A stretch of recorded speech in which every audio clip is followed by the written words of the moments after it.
Halo teman-teman, selamat datang kembali di channel YouTube saya. Ini adalah video lanjutan dengan pertanyaan otak NPD bedanya di mana gitu ya. Ini part 2. Nomor 1, 2, 3, 4 sudah dijawab di part 1.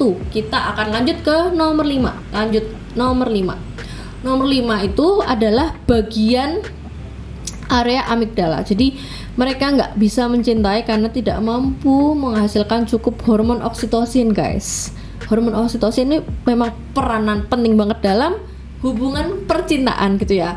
Nah, ini tuh dihasilkan oleh hipotalamus di area amigdala.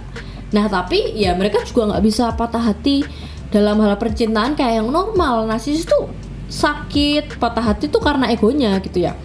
Karena yang mereka pengen nggak tercapai, bukan karena sakit hati kehilangan pasangan gitu. Jadi kalau mereka rindu juga bukan rindu pada subjek orangnya, tapi rindu mungkin kayak lebih ke asas manfaat yang dia dapat dari orang ini gitu ya.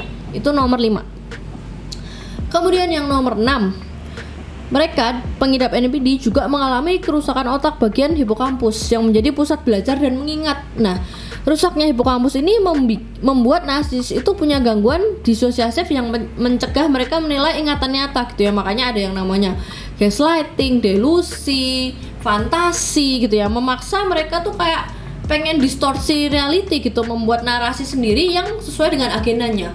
Jadi susah banget menerima kesalahan atas apa yang mereka lakuin gitu ya. Nah, karena hidup seorang narsis ini juga penuh tekanan sehingga mengakibatkan stres, depresi, itu juga memperparah kerusakan sel-sel pada hipokampus. Jadi ukurannya bahkan bisa menyusut gitu ya. Tapi sayangnya perilaku narsis itu kerap membuat korbannya kan juga stres sama depresi. Nah, kita sebagai korban bisa bikin hipokampus kita rusak juga. Bahkan hipokampus kita bisa ikut ke damage gara-gara kita jadi korban narsisis. Next, yang nomor 7, bagian otak lain yang rusak pada narsis adalah bagian yang memegang peran kunci dalam pemrosesan emosional gitu ya.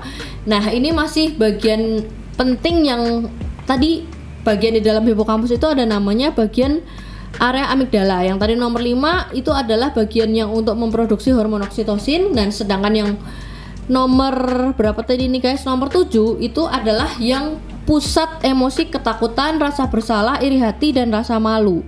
Jadi kalau misalkan dia memiliki kerusakan atau perbedaan pada bagian ini, itu membuat sebagian besar emosi mereka itu nggak terekspresikan dengan sesuai. Mereka juga sering merasa takut atau kayak jadi memproteksi jati dirinya itu berlebihan gitu ya. Menunjukkan kelainan struktural di wilayah korteks cerebral, pusat empati ya gitu ya. Kehilangan empati pada narsisis ini sesuai dengan tingkat ketipisan yang ada di area korteks cerebral yang abnormal tadi. Jadi kayak meningkatkan kemungkinan mereka tuh banyak ngambil keputusan yang kurang bagus atau buruk gitu ya.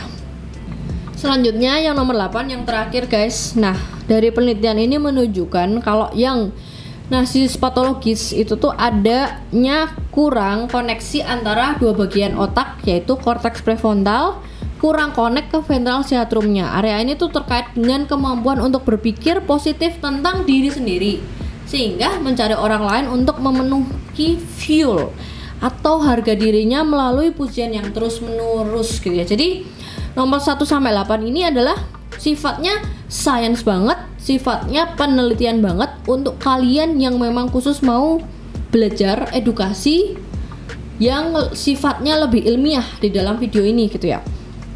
Nah, ini tadi nomor 1 sampai 8 bagian otak NPD yang agak beda dari normal. Jadi kalau kalian mau melihat dari sudut pandang neuroscience, sains ilmiah atau teori gitu ya, artinya kita bisa sedikit banyak menjawab tentang betapa sulitnya pengidap NPD untuk berubah gitu ya guys.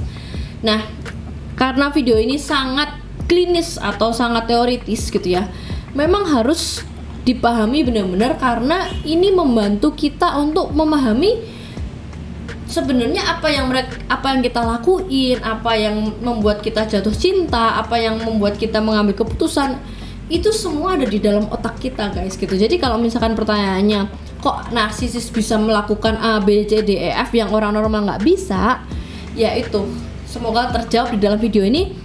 Otak pengidap NPD beda di mananya.